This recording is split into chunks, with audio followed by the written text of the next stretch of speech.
તજવીજ હાથ ધરાઈ રહી છે? એ અમારા જે એન્ક્રોચમેન્ટવાળું હોય છે એ જે દેખાતું એન્ક્રોચમેન્ટ છે એ દ્વારા અમારે પૂછપરછ કરવામાં આવશે અને જે યોગ્ય રેવન્યુ ઓથોરિટીઝ છે એ નિર્ણય લેશે કે આગળ શું ફરિયાદ આમાં થઈ શકે. ઘરેથી જે નોટોનું જે મશીન મળી છે ઘડવાનું, તો નકલી નોટ સાથે સંકળાયેલો હોઈ શકે છે? નકલી નોટ અત્યાર સુધી આપણે નથી મળ્યા.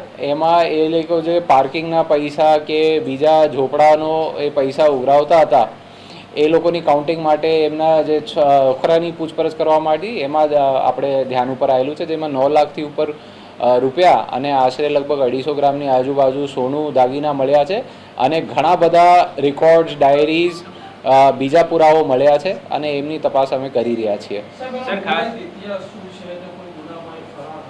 એ આમાં એમને ઉપર અગાઉ 2 ગુના દાખલ થયેલું છે, જેમાં એક રાઇટિંગનો અને એક અટેમ્પ્ટ ટુ મર્ડરનો ગુનો દાખલ હતો અને એ જે અટેમ્પ્ટ ટુ મર્ડરના ગુના હતા એમાં એ પેરોલ જમ્પ કરી ચૂક્યા છે. તો એ આગળ અમે પણ તપાસ કરીશું. એ અમુક મુદ્દાઓ ધ્યાન ઉપર આવેલા છે કે જે ત્યાંના લોકલ નેતાઓ હોય કે આગેવાનો હોય એમના દ્વારા અમુક લેટર પેડ ઉપર પ્રમાણપત્ર વગેરે રજૂ કરવામાં આવેલું છે. તે દિશામાં અમારી તપાસ ચાલુ છે. એ અત્યારે અમારા તપાસનો મુદ્દા છે. જ્યાર સુધી ચોક્કસ માહિતી નહીં આવશે અને રિમાન્ડ પૂરી નહીં થાય ત્યાર સુધી આપણે રિમાન્ડ પૂરું થયા પછી જ આપણે જાણ કરવામાં આવશે. એમના જે એક ત્યાં ધ્યાન ઉપર આવેલું છે કે વ્યાજખોરીનો ધંધોમાં સંકળાયેલો હતો અને ગાડી કટિંગમાં ઇન્વોલ્વ હતા. તો એ દિશામાં અમે તપાસ કરી રહ્યા છીએ અને કોઈ પણ ભોગ બનનાર હોય તો એ પણ પોલીસનો સંપર્ક કરી શકે છે. ડિમોલિશન વખતે હાઈકોર્ટ સમક્ષ આપે જે સોગંદનામું કર્યું તેની અંદર ક્રાઇમનો હબ બનાવવામાં આવ્યું, તેની અંદર પણ આવા વ્યક્તિઓની ભૂમિકા હોવાની વાત આપે સોગંદનામા પર કરી છે. આ બાબતે થોડું સ્પષ્ટીકરણ કરશો? એ જે નામદાર માનનીય હાઈકોર્ટ સમક્ષ એફિડેવિટ કરવામાં આવેલું છે એમાં આપણા તમામ મુદ્દાઓનો સમાવેશ છે અને કાયદેસર કાર્યવાહીની પણ માંગ હતી, જેના નામદાર કોર્ટે ચુકાદો પણ આપ્યું છે અને એમાં એ ચુકાદાનું અમે પાલન કરીશું. એ જુદા જુદા ડોક્યુમેન્ટ્સો મળ્યા છે. એ જે એજન્સીઓ દ્વારા ડોક્યુમેન્ટ્સ ઇસ્યુ કરવામાં આવેલા છે એમના પાસે અમે માહિતી મંગાવીએ છીએ અને એ રિમાન્ડ દરમિયાન અમારો મોટો મુદ્દો એ જ છે. એ રાજસ્થાન માટે સંતાડવા ગયેલા હતા. એમને મૂળ જવું હતું યુપી. એ મૂળ એમના જન્મ થયેલા છે કાસગંજ, ઉત્તર પ્રદેશનો જન્મ થયેલું છે અને તે વિસ્તારમાં પણ એમની સારી પકડ છે. તો એ જ્યારે એમને ખબર પડી કે ગુનો દાખલ થઈ ગયું છે, પોલીસની કાર્યવાહી થવાની છે, ત્યારથી એ ભાગતો ફરતો હતો અને રાજસ્થાનમાં એ સંતાડેલો હતો અને આગળ એમને યુપી સુધી જવું હતું. અમદાવાદમાં કેટલા સમયથી રહેતો હતો અને આખું આ જે વર્ચસ્વ જાણે કેટલા સમયની અંદર? એ આશરે લગભગ 16 થી 17 વર્ષ અમદાવાદમાં આવેલા છે એવું આપણે ધ્યાન ઉપર આવેલું છે. એમની અમે ચકાસણી કરીએ છીએ. એમના દીકરાની પૂછપરછમાં અમારે જે કઈ રીતે એ લોકોએ આખો એક એમ્પાયર ઊભું કર્યું, ત્યાં કઈ રીતે એ કાટમાળ નાખીને એમને જે પાણી હતા એમના ઉપર દબાણ કરવામાં આવેલું અને એ ક્યાં એ લોકો જોડે સંકળાયેલા હતા અથવા બીજા શું ધંધાઓ હતા, કેટલા કાયદેસર કેટલા ગેરકાયદેસર એ લોકોનું રોકાણ હતું, એ તમામ વસ્તુઓ ઉપર અમારી પૂછપરછ થઈ છે. એમાં અમારે ધ્યાન ઉપર ઘણા એજન્ટ્સનો માહિતી સામે આવી છે અને એ એજન્ટ્સ ઉપર અમારી વોચ ચાલુ છે અને શોધખોળ ચાલુ છે. એમાં જ્યારે જે એજન્ટ્સ મળશે એમની પૂછપરછમાં જે કંઈ સામે આવશે તો એ આધારે અમે પગલાં લઈશું.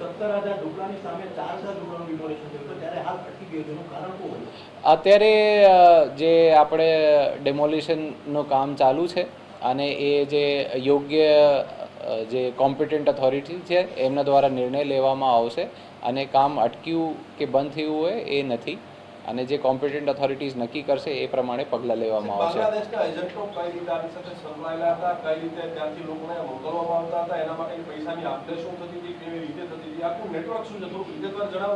એમને જે પ્રાથમિક ધ્યાન આવેલું છે કે ચંડોળા તલાવ વિસ્તારમાં ઘણા બધા જે એજન્ટ્સ હતા એમાં મુખ્ય ક્રાઇમ બ્રાન્ચ દ્વારા ગયા વર્ષમાં લગભગ ઓક્ટોબરમાં ફોર્સ ડોક્યુમેન્ટ્સ કેસ કરવામાં આવેલું હતું. એમાં અમારા સમક્ષ આવ્યું હતું કે અમુક એજન્ટ્સ છે એ અમુક બાંગ્લાદેશના લોકો સાથે સંકળાયેલા છે. એ લોકો ત્યાંથી નક્કી કરતા હોય છે કે કયા લોકોનો કેવી રીતે ઇન્ડિયામાં લાવવું છે અને કોના સંપર્ક કરાવવું છે. પછી એક નક્કી કરેલા પૈસામાં રૂપિયામાં ડોક્યુમેન્ટ્સ રજૂ કરવામાં આવેલ છે. એમાં ભાડા કરારોનો અને અથવા જે અમુક લેટર પેડ વગેરે હોય એમને ઉપર પ્રમાણપત્ર આપવામાં આવતા હોય છે અને એ આધારે બીજા ડોક્યુમેન્ટ કઢાવવામાં આવતા હોય છે જે ખોટી રીતે ડોક્યુમેન્ટ કઢાવવામાં આવેલું છે. 43 જેટલા ભાડા કરારો મળી આવ્યા હોવાનું તો સ્વીકારાયું છે. એ પછીની પૂછપરછની અંદર શું વધારે વિગતો સામે? એ આપણે પૂછપરછ આવેલી છે કે અમુક જે ડોક્યુમેન્ટ્સો મળ્યા છે એ બોગસ ડોક્યુમેન્ટ મળ્યા છે જેમના કોઈ આધાર પુરાવો છે નહીં અને એ બાબતે એ ડોક્યુમેન્ટ્સ ક્યાં ક્યાં વપરાયેલા છે એ તમામ એજન્સીઓ અને ખાતાઓમાં અમે લખ્યું છે અને એ મુદ્દા ઉપર તપાસ કરી રહ્યા છીએ. સાહેબ, આપ કહી રહ્યા છો કેટલાક નેતાઓના લેટર પેડ આગેવાનોના મળ્યા છે, તો આ લોકલ ત્યાંના જ છે, આસપાસના વિસ્તારના કે અન્ય કોઈ વિસ્તારના? એ હાલ પૂરતું એ જ વિસ્તારનું થોડું ધ્યાન સામે આવેલું છે અને એ મુદ્દા ઉપર અમે તપાસ કરી રહ્યા છીએ. સાહેબ, નેતાઓને બોલાવવામાં આવશે કે કેમ પૂછપરછમાં? એ પહેલાં ચોક્કસ માહિતી બીજા ખાતાઓમાંથી આવી જાય ત્યાર પછી અમે જે યોગ્ય કાયદેસર પગલાં હોય એ લઈશું.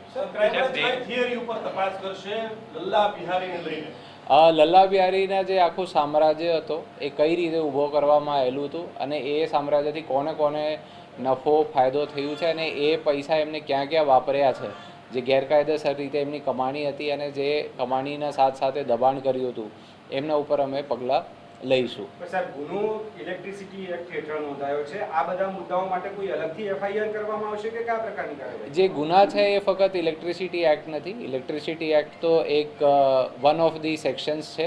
બીજા એમાં આપ એફઆઈઆર વાંચશો તો આપણે ખબર પડશે કે એ ફોર્જરી અને ચીટિંગનો મેઇન મુદ્દો છે. એ અત્યારે માહિતી મળી છે પણ એમના આપણે પુરાવા ભેગા કરી રહ્યા છે અને રિમાન્ડનો મુદ્દો છે તે આગળ ઉપર એ મુદ્દા ઉપર અમે તપાસ. એમાં 6 લોકો મેઇન જે હતા એમના વિરુદ્ધ ફરિયાદ દાખલ થઈ હતી. આમાં બે મેઇન મુખ્ય આરોપીઓ હતા લલ્લા બિહારી તેમના દીકરા ફતેહ, બંનેની અટકાયત કરી લેવામાં આવી છે. એ 4 જેમના ભાડા કરારો મળ્યા હતા અથવા જે એજન્ટે છે એમનું નામ છે. એ એજન્ટ્સની અમે શોધખોળ કરી રહ્યા છીએ. એ એજન્ટ્સનું જ્યારે પકડવામાં આવશે ત્યારે આપશ્રીને જાણ કરવામાં આવશે. લલ્લા બિહારીનું જે ઓપરેશન થયું, સર્ચ ઓપરેશન, તો તે માટે કેટલી ટીમો બનાવવામાં આવેલી હતી? અમદાવાદ ક્રાઇમ બ્રાન્ચની હતી કે રાજસ્થાનમાં? નહીં, અમદાવાદ ક્રાઇમ બ્રાન્ચની 2 ટીમો એની ઉપર લાગેલી હતી અને સતત રાઉન્ડ ધ ક્લોક અમારી મહેનત ચાલતી હતી. એક પણ વખત અમારે એમનો કોઈ પણ પ્રકારનો એમનો લાભ નહીં મળે તે અમારી તાકેદારી હતી.